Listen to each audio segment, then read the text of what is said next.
Welcome to channel 5 news. Nellore జిల్లా దగదర్తి మండలంలోని సున్నపుబట్టి గ్రామంలో టిఫిన్ బండి పెట్టుకొని జీవిస్తున్న మైపాటి మాధవి ఈ నెల 8వ తేదీ హత్యకు గురైనది. ఈ ఘటనపై హత్యానేరం కేసు నమోదు చేసిన దగదర్తి పోలీసులు ముద్దాయిలను గాలిస్తున్న సమయంలో మైపాటి మాధవిని హత్య చేసిన ఆమె కోడలు మైపాటి పద్మశ్రీ తనకు సహకరించిన తన తల్లి పుచ్చలపల్లి మాధవితో కలిసి 11వ తేదీ సోమవారం రాత్రి దగదర్తి పోలీసు స్టేషనులో లొంగిపోయినట్లు డీఎస్పీ రమణకుమార్ మంగళవారం కావలి రూరల్ పోలీసు స్టేషనులో విలేకరుల సమావేశంలో తెలిపారు. మన కావలి సబ్ డివిజన్ పరిధిలోని కావలి రూరల్ సర్కిల్ పరిధిలో గల దగదర్తి మండలం సున్నపుబట్టీలు అనే గ్రామంలో మొన్న 8వ తారీఖు నాడు అర్ధరాత్రి అంటే తెల్లారితే 9వ తారీఖు అవుతుందా 1 గంట సమయంలో ఒక హత్య జరిగింది. ఈ హత్య యొక్క పూర్వపరాలు ఏంటంటే ఆ సున్నపుబట్టీల ప్రాంతంలో మైపాటి మాధవి అని ఆమె ఉంటుందా. ఆమె వయసు సుమారు 45 to 50 years మధ్య ఉంటాయి. ఈమె ఇడ్లీ బండి నడుపుకుండా బతుకుతుందా. ఈమె ఏంటంటే వాళ్ళ కొడుకు కోళ్ళతో పాటు కలిసి ఒకే ఇంట్లో జీవనం చేస్తున్నారు. వాళ్ళ కొడుకు పేరు పవన్ కళ్యాణ్, వాళ్ళ కోడల పేరు పద్మశ్రీ అన్నమాట. ఈ ముగ్గురు కూడా ఒకే ఇంట్లో ఉంటారు. ఇప్పుడు ఎవరైతే వీళ్ళకి కొడుకు కోళ్ళక్కడ 2 పిల్లలు ఉన్నారు, చిన్నపిల్లలు ఉన్నారు. వీళ్ళందరూ కూడా బంధువులు. అంటే ఈ ఎవరైతే ఈ మైపాటి పద్మశ్రీ అంటే వాళ్ళ కోళ్ళ ఉందో ఈమెకి ఏంటంటే వాళ్ళ రిలేషన్ అన్నమాట. ఆల్రెడీ ఆమె మేనగోళ్ళే. అయితే ఎవరైతే మైపాటి పద్మశ్రీ ఉందో అంటే ఈ అమ్మాయి కోళ్ళు అనమాట. ఈ కోళ్ళు ఏంటంటే అత్తకి బంధువుల అమ్మాయి రిలేషన్. అంటే మేనగోళ్ళ వరుస అయితే మేనగోళ్ళ వరుస అమ్మాయితోనే వాళ్ళ కొడుకు వివాహం జరిగింది. అయితే వీళ్ళందరూ కలిపి ఒకే ఇంట్లో నివాసం ఉంటారు.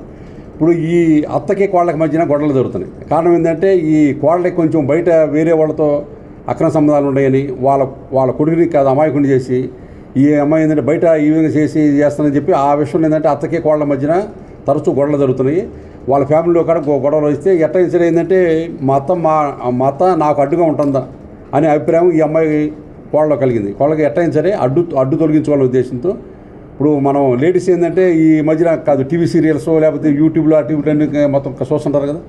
ఆ విధంగా నేర ప్రవృత్తి ఏ విధంగా చేయాలి అనేది ఆ అమ్మాయి ఎంచుకొని ఏంటంటే ఎట్టయినా సరే మొత్తమే అడ్డు తొలగించుకోవాలి. ఏంటంటే వాళ్ళ భర్త ఏంటంటే కొంచెం డ్రింకింగ్ అలవాటు ఉందా, అతను పెద్ద పట్టించుకోడు, అమాయకులాగా ఉంటాడు. ఏంటంటే ఈ అమ్మాయి ఇంట్లో పెద్ద ఈ అమ్మాయిది కాబట్టి మా అత్త నాకు అడ్డుగా ఉంటుందా, అతను అడ్డు తొలగిసేస్తే నాకు ఇంకా నేను చేసుకునే కార్యకలాపాలకి ఇంకెవరు అడ్డు ఉండరు అనే ఉద్దేశం ఏంటంటే ఆమె ప్లాన్ చేసుకొని ఆ అమ్మాయి వాళ్ళ అమ్మని కాడ పిలిపించుకొని అర్ధరాత్రి పూట 1 గంటప్పుడు మంచం మీద నిద్రపోయినామనంటే వీళ్ళేమో లోపల పనుకొని ఉన్నారు.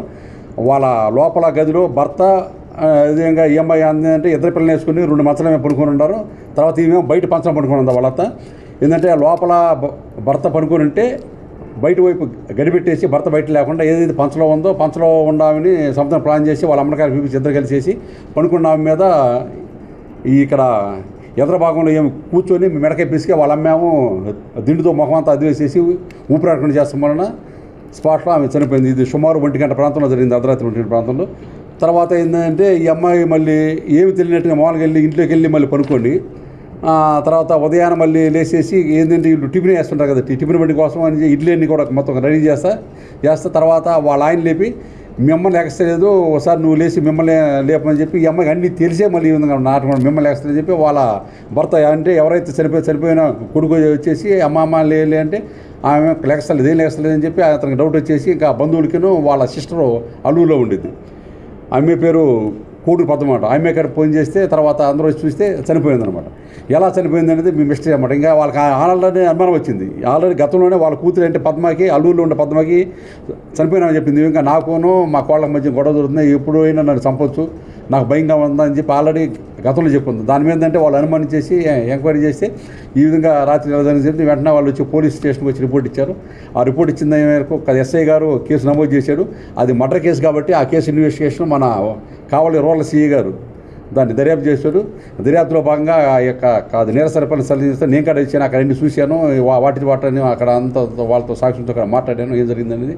ఈ కేసు నిర్ధారణ ఏంటంటే ఎవరైతే వీళ్ళ కోడలు ఉందో అంటే మైపాటి పద్మశ్రీ వాళ్ళ అమ్మ పుచ్చలపల్లి మాధవ్ అనమాట. వీళ్ళిద్దరు కలిసి ఆ ప్లాన్ ప్రకారం ఆమెను పెద్దవాడిని చంపారు. కాబట్టి ఈ కేసు నిర్ధారణ మేరకు వాళ్ళకి నిన్న రాత్రి వాళ్ళే వచ్చి మన దగదర్తి పోలీస్ స్టేషన్లో సిఐ గారి ముందు సరెండర్ అయిపోయారు. ఆ సరెండర్ అయిన తర్వాత రాత్రి 9 గంటల ప్రాంతంలో సిఐ గారు వాళ్ళని అరెస్ట్ చూపించారు. అరెస్ట్ చూపించి ఈ పూట వీళ్ళని తీసుకెళ్ళి కొవ్వూరు కోర్టులో మాట హాజరుపరిచి మేము చట్టప్రకారమైన చర్యలు తీసుకుంటున్నాం.